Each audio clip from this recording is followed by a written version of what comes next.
ଛାଡ଼ିବା ମିଶିବା ଏ ତ ଗୋଟେ ପ୍ରୋସେସ୍ ଚାଲିଛି, ପ୍ରୋସେସ୍ ଚାଲିବ ଆଗକୁ ମଧ୍ୟ। ତେଣୁ ଯେଉଁମାନେ କିଛି ଡିସାଟିସ୍ଫାଏଡ୍ ହେଉଛନ୍ତି, ଯେଉଁମାନେ କିଛି ତାଙ୍କର ସେ ପାର୍ଟିରେ ଅସୁବିଧା ହେଉଛି, ତେଣୁ ସେମାନେ ମଧ୍ୟ ପାର୍ଟି ଚେଞ୍ଜ କରୁଛନ୍ତି।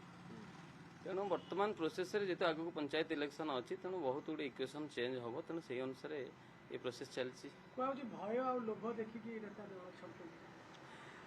ସେଇଟା ମୁଁ କାହିଁ ଭାବୁନି ସେଇଟା ଠିକ୍। ଭୟ ଲୋଭ ସେଇଟା ନୁହଁ। ଯିଏ କ୍ୟାରିୟରକୁ ବନାଇବା ପାଇଁ ଚାହୁଁଥିବେ ଲୋକମାନେ ଏବଂ ଆଗକୁ ପଞ୍ଚାୟତ ଇଲେକ୍ସନ୍ ଅଛି, ନିଜର ପ୍ରତିଷ୍ଠିତ ମାନେ ନିଜକୁ ପ୍ରତିଷ୍ଠା କରିବା ପାଇଁ ଏବଂ ସେ ପାର୍ଟିରେ ନିଜର କ୍ୟାଣ୍ଡିଡେଟ୍ ଦେବା ଏବଂ କ୍ୟାଣ୍ଡିଡେଟ୍ ଜିତେଇବା ଏବଂ ନିଜ ସଂଗଠନ ଆରମ୍ଭ କରିବା 2029 ପାଇଁ ସେଇଆକୁ ଆଖି ଆଗରେ ରଖିକିରି ଏବେ ସେମାନେ କାମ ଆରମ୍ଭ। ବିଜେଡିର ଭବିଷ୍ୟତ ନାହିଁ, ବିଜେଡିର ଭବିଷ୍ୟତ ନାହିଁ ବୋଲି ମୁଁ କହିପାରିବିନି, କାରଣ ବିଜେଡିରେ ତ ଗୋଟେ ବିଶାଳ ଦଳ। ତେଣୁ ଯେହେତୁ ଏବେ ସିନା 2 ବର୍ଷ ହେଲା ବିଜେପି ଆସିଛି, କିନ୍ତୁ ଏ ତ 24 ବର୍ଷ ଶାସନ କରିଛି ଏବଂ ଆଜି ବି ମଧ୍ୟ ବିଜେଡିରେ ବହୁ ସଂଖ୍ୟାରେ ନେତା କର୍ମୀ ବି ଅଛନ୍ତି।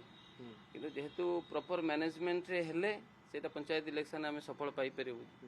ଯେପର୍ଯ୍ୟନ୍ତ ମ୍ୟାନେଜମେଣ୍ଟ ଠିକ୍ ଠାକ୍ ହେବ ନାହିଁ, ସେ ପର୍ଯ୍ୟନ୍ତ ଦଳ ଆଗକୁ ବଢ଼ିପାରିବ ନାହିଁ। ସୁଜାତାଙ୍କ ଏଣ୍ଟ୍ରି ପରେ ଦଳ ଆଉ ଟିକେ ସକ୍ରିୟ ହେଉଛି କି ସେଇଟା କୁହାଯାଇପାରିବନି। ସେ ତ ଜଷ୍ଟ ଜଏନ୍ କଲେ, ଆଜ ଏ ମେମ୍ବର ହିସାବରେ ଜଏନ୍ କଲା ପରେ ସେ ତ କିଛି କାର୍ଯ୍ୟକ୍ରମ ଆରମ୍ଭ କରିନାହାନ୍ତି। କାର୍ଯ୍ୟକ୍ରମ ଆରମ୍ଭ କଲା ପରେ କାର୍ଯ୍ୟକ୍ରମ କଲେ ଆମେ ଦେଖିବା କ'ଣ ତାଙ୍କର ରୋଲ୍ ରହୁଛି ପାର୍ଟିରେ, ଆକର୍ଡିଂଲି ଆମେ କହିପାରିବା। ତାଙ୍କୁ ନେଇକି ଅନେକ ବରିଷ୍ଠ ମଧ୍ୟ ଅସନ୍ତୁଷ୍ଟ ହେଲେଣି।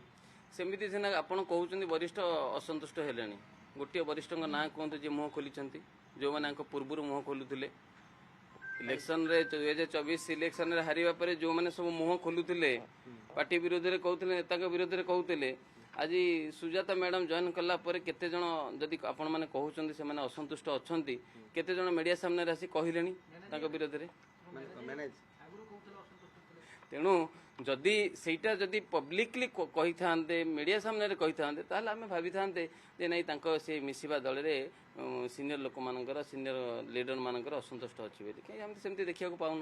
ଯେଉଁ ପରିଚାଳନା କଥା କହୁଛନ୍ତି ଯେ ଠିକ୍ ପରିଚାଳନା ହେଲେ ପଞ୍ଚାୟତ ନିର୍ବାଚନ ଜିତିବ, ମାତ୍ର 8-9 ମାସ ଆଉ ପରିଚାଳନା କେବେ ହେବ? ନିଶ୍ଚିତ 8-9 ମାସ ବି ମଧ୍ୟ ବହୁତ ବଡ଼ ଟାଇମ୍ ଅଛି। ବର୍ତ୍ତମାନ ବିଜୁ ଜନତା ଦଳ ସଂଗଠନ ଅଛି, କର୍ମୀ ଅଛନ୍ତି, ଜଷ୍ଟ ତାଙ୍କୁ ମ୍ୟାନେଜ କରିବା ଏବଂ ଠିକ୍ ଲାଇନରେ କ୍ୟାରି କରିବା ଯଦି କରାଯାଏ, ତାହେଲେ ନିଶ୍ଚିତ ରୂପେ ପଞ୍ଚାୟତ ଭଲ। ଆପଣ କ'ଣ ବିଜେଡି ପାଇଁ କାମ କରିବେ?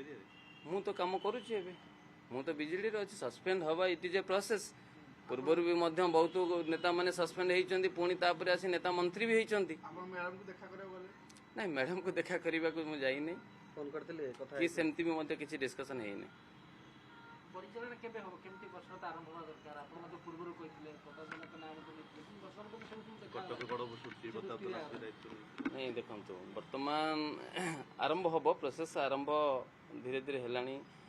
ମାନ୍ୟବର ପୂର୍ବତନ ମୁଖ୍ୟମନ୍ତ୍ରୀ ନବୀନ ପଟ୍ଟନାୟକ ମଧ୍ୟ କର୍ମୀମାନେ ଦେଖା କରୁଛନ୍ତି, ଲିଡରମାନେ ଦେଖା କରୁଛନ୍ତି।